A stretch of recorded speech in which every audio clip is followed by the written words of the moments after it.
दोनों पार्टी काम नहीं किया और इस क्षेत्र को बिल्कुल बदहाली की स्थिति में पहुंचा दिया। पलायन एक उनका बहुत बड़ा मुद्दा है। ये सब हमारे सहयोगी हैं जो प्रशांत जी का हाथ मजबूत करने के लिए हमारे कंधे से कंधा मिलाकर लड़ रहे हैं। आप देख रहे हैं एक्सपोज 24+ न्यूज चैनल। मैं हूं के वर्मा।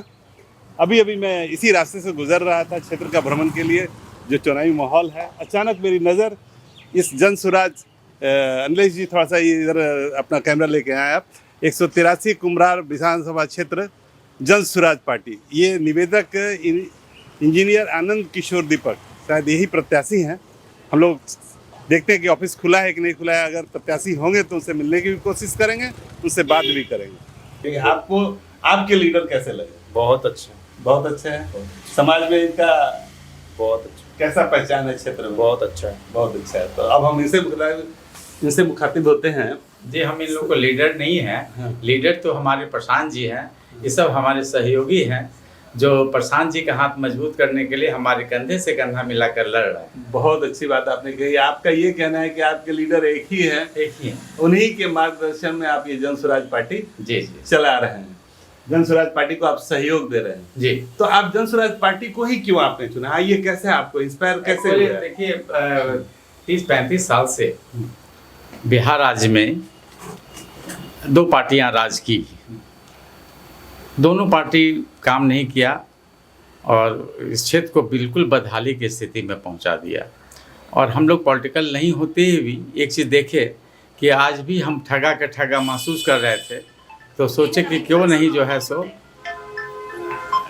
खुद ही खड़ा होकर, और जब इनका विचार देखे, विचार व्यवहार सब देख रहे हैं कैसा काम कर रहे हैं ये, इनका यूट्यूब पर देख कर मन में विचार आ गया कब इनके साथ जो है सो रहना है। तो इनके समर्थन में हम भी अपना खड़े कमर कस लिए। जी, कमर कस लिए। आप इसी क्षेत्र के रहने वाले हैं? ये जी बिल्कुल, ये हमारा आवास भी है। अच्छा, आवास जी, कार्यालय जी, इसके नीचे कार्यालय हमने डाल रखा है। आवास जी कार्यालय जी, है। हाँ। तो आप तो कितने दिनों से इस आवास में रह रहे हैं? ये तो बहुत पुराने, हम तो यहाँ से कब से 50 साल करीब 1975 से रह रहे हैं। 1975 से आप रह रहे हैं? जी। तो 1975 के बाद तो फिर उस समय तो कांग्रेस की सरकार रही होगी? हाँ, कांग्रेस की थी, राजद की भी थी और भाजपा की भी थी। 1990 से ये जी राजद की सरकार जी आई है। 1990 से। जी। तो आप उस समय को याद करते हैं 1990 से लेके और अब तक जी, जो आप याद करते हैं जी। कैसा आपको लगता है कि उस समय से और अभी आपने जो सोचा है कि नहीं हम इनको मजबूत करें? जी। क्या आपने कभी पाया? एक्चुअली क्या था, उस समय जवानी भी थी तो हम लोग दौड़ते थे। कोई भी पार्टी है आता था जाता था तो बड़ा अच्छा लगता था। उसके पीछे पीछे झंडा लेके हम लोग भी घूमते थे। बट आज जब देख रहे हैं कि हम अपने बच्चों के लिए क्या छोड़ के जाएंगे, टूटी फूटी सड़कें, नाला बजबजाता हुआ पानी। उस समय पानी अच्छा लगता था, अब ठीक नहीं लगता। अब लगता है कि नहीं, बाहर घूम के आए हैं, देश विदेश घूम लिए हैं, देखें कि वो लोग बहुत अच्छा ढंग से रहता है, लेकिन हम लोग खुद भी अच्छे नहीं रहते हैं और सरकार भी अच्छा से रहने नहीं देती है। कहने का मतलब कि सरकार, अब तक की जो सरकारें जो रही है, चाहे 1990 हम हाल की बात करें तो 1990 से लेकर के ये 2005 तक की सरकार जो लालू जी की सरकार थी, और 2005 के बाद नीतीश जी और जी गठबंधन जो भाजपा की सरकार जो रही है, इन लोगों ने ठगने का ही काम किया है। देखिए, हमको इस तरह का कमेंट नहीं करेंगे किसी भी सरकार के प्रति, जो भी आपका पार्टियां हो। कहा कि बजबजा लग रहा है, लेकिन हाँ, अब क्या ठगा महसूस कर रहे हैं कि हैं जिनके लिए हम सब कुछ किए वो लोग कुछ दिए नहीं हमारे क्षेत्र को लोगों के लिए। जो पर्याप्त विकास होना चाहिए वो दूसरे नहीं। राज्य में रियल है, वो विकास की बात है, और कोई क्या देगा। हमारा क्षेत्र को विकास करे, सड़कें अच्छी हो, लाइट अच्छा ढंग से हो, जाम की समस्या नहीं हो। सड़क के ऊपर काफी काम किया है, लेकिन सड़क नहीं, सड़क जिस रिस्पेक्ट में बन रहा है उस रिस्पेक्ट में पॉपुलेशन उससे ज़्यादा बढ़ रहा है। अब देखिए, रोड जितना चौड़ा होते जा रहा है उससे ज़्यादा जो है ट्रैफिक भी का मतलब विजन, उस तरह का विजन के साथ काम जी। हम लोग उस समय से देख रहे, जब रिक्शा चला करता तो उसमें लाइट लगता था रात में। उस समय से लेकर आज पटना में इतना ज़्यादा ट्रैफिक हो गया, इतना गाड़ी है, उसके हिसाब से विकास नहीं है। तो समय के साथ साथ जो विजन होना चाहिए था, उस तरह का अभाव आपने फील किया। और सबसे बड़ी जो समस्या जो जनसुराज जो चैलेंज जो करता है, जी बहुत अच्छा लगा। ये देखते हैं ना कि वो इनका सबसे अच्छा था एजुकेशन। एक्चुअली बिहार में ये प्रॉब्लम है, खासकर बिहार में, ऐसे तो सभी स्टेट में कुछ कुछ होगा, बिहार में एजुकेशन का बहुत प्रॉब्लम है। लोग को ठीक से शिक्षा नहीं मिल पा रही है, अच्छा स्कूल नहीं है। अगर स्कूल में है तो लोक लुभावन काम होता है, खिचड़ी बांटा, ये बांटा, वो। एक्चुअली पढ़ाई पर ध्यान देना चाहिए। तो आपका कहना है कि शिक्षा जो गुणवत्ता के साथ जो होना चाहिए जी। वो यहाँ के बच्चों नहीं है, को बिल्कुल गुणवत्ता नहीं जो हो। प्राथमिक जी। शिक्षा जो मिलनी चाहिए जी, वो जी, गुणवत्ता प्रशांत किशोर नहीं जी का जो विजन है ना कि पहले तिलैया सैनिक स्कूल था, नेतरहाट वगैरह था, उससे लड़के लोग निकलते थे और IAS IPS बनते थे। अब क्या है कि हमारे बिहार में ऐसा कोई स्कूल ही नहीं है, जबकि शिक्षा तो सबको मिलना चाहिए। जब हम शिक्षा लोग का तो अधिकार भी है, जी, कानून भी है। शिक्षित हो जाएंगे तो खुद ब खुद विकास हो जाएगा और गरीबी पॉवर्टी लाइन से ऊपर हम लोग खुद भी खुद चले आवेंगे। उनका कहना ये, उनका विजन के साथ आप ये है कि पहले जी। गुणवत्ता पूर्वक शिक्षा होनी चाहिए। सभी को मिले, जी, सभी जो भी को। वंचित जी, हैं जी, शिक्षा हाँ। से उनको मिले। समाज के और यही जितने सोच के आप, ये एक मुख्य बिंदु है जी। जिसके चलते आपने जी, जनसुराज जी, को जी, जी, साथ देने का बिल्कुल सही। कोशिश किया जी। है। दूसरा मेडिकल का देखते हैं।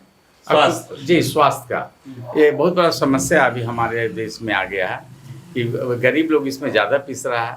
अमीर लोग तो अपना करवा लेता है, अपना इंश्योरेंस वगैरह करके काम चला लिया, गरीब लोग पिस जाता है। जितने अपने जीवन तो बना है अभी नहीं होता नहीं है ना, उसका ऐसा इलाज नहीं है ना, कोई उसको देखने वाला।